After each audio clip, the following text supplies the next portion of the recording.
Welcome to the Discourse Analyzer AI Toolkit, where articles come alive. You're listening to the audio version of our article. For the full text and an interactive experience, check out the link in the description below. Interact with any selection using our AI assistant to enhance your understanding. Let's explore.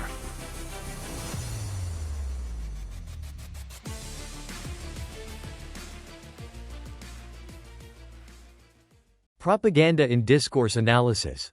Propaganda refers to a systematic form of communication aimed at influencing the attitudes, beliefs, and behaviors of a target audience, often through manipulation or persuasion. In discourse analysis, propaganda is studied to uncover how language is used to promote particular ideologies, legitimize authority, and shape public opinion, often by appealing to emotions rather than reason. Propaganda discourse often relies on techniques such as simplification, repetition, and strategic framing to present one-sided or biased interpretations of information. Discourse analysis of propaganda examines the linguistic and rhetorical strategies employed to persuade audiences and obscure opposing views. By analyzing the language, symbols, and narratives used in propaganda, researchers can uncover how it reinforces power structures, controls social narratives, and manipulates information to achieve specific political, ideological, or social goals. Key features of propaganda in discourse analysis. Point 1. Framing of issues. Framing is a key feature of propaganda, where specific aspects of an issue are highlighted while others are downplayed or ignored. The way an issue is framed in propaganda influences how the audience perceives it and what solutions they view as acceptable. Example: during wartime propaganda, an enemy country might be framed as an existential threat using phrases like imminent danger or evil regime, emphasizing the urgency of military action.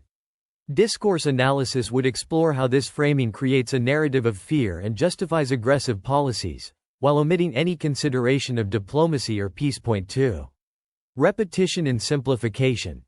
Propaganda often relies on repetition and simplification to reinforce a particular message and make it easier for the audience to internalize. Complex issues are often reduced to simple slogans, which are repeated across different platforms to ensure maximum exposure and retention. Example: in political campaigns, slogans like "Make America Great Again" or "Yes We Can" are repeated consistently to create a simple, emotionally resonant message that captures the essence of the candidate's platform. Discourse analysis would examine how this repetition helps to solidify the message in the public consciousness and align the audience with the campaign's goals. Point 3. Emotional appeals. Propaganda frequently uses emotional appeals to persuade its audience by tapping into feelings of fear, anger, pride, or hope. These appeals often bypass rational thought and create a strong emotional connection between the audience and the message. Example: in Nazi propaganda, posters and speeches used emotional appeals to evoke fear of Jewish people and pride in Aryan identity. Discourse analysis would investigate how emotionally charged language, imagery, and metaphors created a sense of national unity and justified the exclusion and persecution of Jews. Point 4. Us versus them binary. Propaganda often creates a binary opposition between an in-group, the audience, framed positively, and an out-group, the enemy, framed negatively. This us versus them narrative simplifies complex social or political conflicts and fosters solidarity within the in-group while demonizing the out-group. Example: during the Cold War, U.S. propaganda frequently depicted the Soviet Union as the enemy of democracy and freedom, positioning the U.S. as the protector of these values. Discourse analysis would examine how this binary opposition framed the geopolitical conflict in stark, moral terms, making it difficult for audiences to view the situation in more nuanced or diplomatic ways. Point 5. Scapegoating and victimization. In propaganda, certain groups or individuals are often scapegoated or blamed for societal problems, positioning them as threats to the well-being of the majority. This technique shifts focus from the real causes of an issue and creates a simplified solution: eliminate or control the scapegoated group. Example: in Nazi Germany, Jews were scapegoated for the country's economic problems and social instability, depicted as parasites undermining the nation. Discourse analysis would reveal how language and imagery in Nazi propaganda dehumanized Jews, portraying them as an internal threat that needed to be eradicated for the nation to prosper. Point 6. Legitimization of authority. Propaganda often works to legitimize authority by framing leaders or institutions as trustworthy, capable, and aligned with the audience's best interests. This involves the use of language that emphasizes strength, wisdom, and moral superiority, making it difficult to question or oppose the authority figures. Example: in authoritarian regimes, propaganda often glorifies the leader by using titles like Father of the Nation or Savior of the People. Discourse analysis would focus on how these titles and the accompanying language construct a narrative of benevolent leadership, discouraging dissent and fostering loyalty. Methods for analyzing propaganda in discourse analysis. Point 1. Critical discourse analysis, CDA. Critical discourse analysis, CDA, is one of the most powerful tools for examining propaganda, as it focuses on how language reflects and perpetuates power relations, ideologies, and social inequalities. CDA looks at how propaganda reinforces dominant ideologies and legitimizes power through the strategic use of language. Example: a CDA of Soviet propaganda during Stalin's regime might reveal how language was used to create a narrative of Stalin as an infallible leader, while dissenters were framed as traitors. The analysis would examine how this language served to justify repression and maintain political control. Point 2. Framing analysis. Framing analysis examines how propaganda frames issues to influence public perception. By focusing on what aspects of a situation are emphasized and what is omitted, framing analysis uncovers the ideological and rhetorical strategies used to control the narrative. Example: in anti-immigrant propaganda, immigrants may be framed as invaders who threaten national security and cultural purity. Framing analysis would investigate how this language simplifies a complex issue and taps into nationalist sentiments, shaping public opinion against immigration. Point 3. Metaphor analysis. Metaphor analysis is useful for uncovering how propaganda uses figurative language to shape how audiences conceptualize abstract or complex issues. Metaphors help translate difficult concepts into more familiar terms, influencing how audiences interpret and react to them.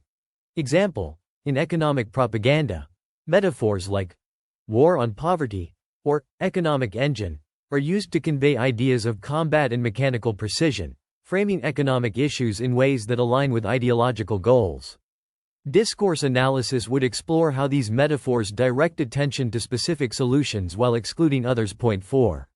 Visual and multimodal discourse analysis. Propaganda often includes visual elements such as posters, images, and videos, in addition to language. Multimodal discourse analysis explores how these various modes of communication work together to create a persuasive message. Example: in World War II propaganda posters, images of heroic soldiers and demonic depictions of enemy forces worked in tandem with slogans like "Defend our freedom," to motivate support for the war effort. Discourse analysis would examine how the combination of visual and textual elements creates a powerful, emotionally charged message that mobilizes the audience. Examples of propaganda in discourse analysis. Example 1.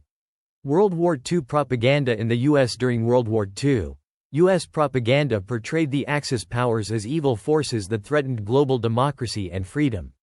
Posters, films, and radio broadcasts used simple slogans like, "Loose lips sink ships," and demonized the enemy with racist caricatures. Discourse analysis of these propaganda materials would focus on how language and imagery framed the war as a moral battle between good, the U.S. and its allies, and evil, the Axis powers, fostering public support for the war effort by tapping into patriotic values and fear. Example 2. Cold War propaganda. During the Cold War, both the U.S. and the Soviet Union used propaganda to frame the other as the enemy of freedom and progress. In U.S. propaganda, communism was depicted as a totalitarian force threatening democratic values, while in Soviet propaganda, capitalism was portrayed as exploitative and morally corrupt. Discourse analysis would examine how each side constructed a binary opposition between democracy versus dictatorship and freedom versus oppression, revealing how these narratives were used to justify political and military actions during the Cold War. Example 3. Nazi propaganda. Nazi propaganda under Joseph Goebbels was highly effective in promoting anti-Semitic ideologies, glorifying Hitler, and preparing the German populace for war. Nazi propaganda portrayed Jews as dangerous parasites responsible for Germany's economic woes and moral decay, while framing Aryans as a superior race destined to rule. Discourse analysis of Nazi propaganda would focus on the use of dehumanizing language, metaphors, e.g., Jews as vermin, and repetition to reinforce hatred and justify the Holocaust. It would also examine how Hitler was positioned as the savior of Germany, making opposition to the Nazi regime seem unpatriotic or treasonous. Example 4. Modern political campaigns. In modern political campaigns, propaganda techniques are used to simplify complex issues, create emotional appeals, and demonize opponents.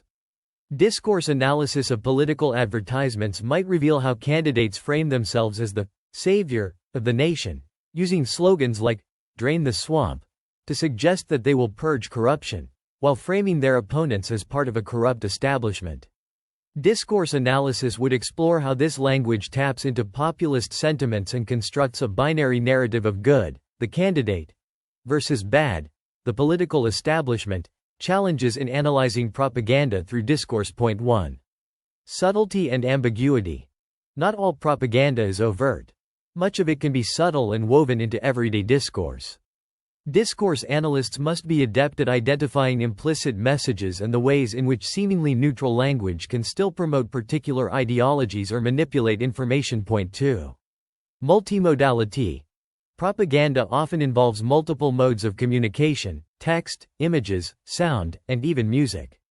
Discourse analysts must integrate these modes to understand how they work together to create a persuasive narrative, which can complicate the analysis. Point 3. Historical and cultural context. Propaganda operates within specific historical and cultural contexts, which shape how it is produced, interpreted, and responded to. Discourse analysts must account for these contexts to fully understand the impact and effectiveness of propaganda messages. Conclusion. Propaganda is a powerful tool for shaping public opinion, reinforcing ideologies, and legitimizing authority, and discourse analysis provides valuable insights into how language is strategically used to achieve these goals. By examining the framing of issues, emotional appeals, repetition, and the construction of binary oppositions, discourse analysis reveals the underlying mechanisms of persuasion and manipulation in propaganda. Whether analyzing historical examples like Nazi or Cold War propaganda, or modern political campaigns, discourse analysis uncovers the linguistic and visual strategies that define propaganda and its impact on society. Frequently asked questions. What is propaganda in the context of discourse analysis? Propaganda refers to the systematic use of language and communication aimed at influencing public opinion, often through manipulation or persuasion.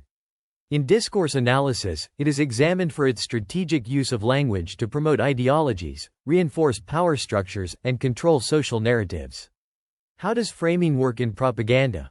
Framing in propaganda highlights certain aspects of an issue while downplaying or ignoring others, shaping how the audience perceives the problem and its solutions. Discourse analysis examines how specific frames promote particular ideologies and manipulate public perception. Why is repetition a key feature of propaganda? Repetition simplifies complex issues and reinforces specific messages, making them easier for the audience to internalize.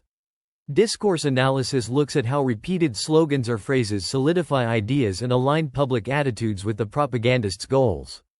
How do emotional appeals function in propaganda?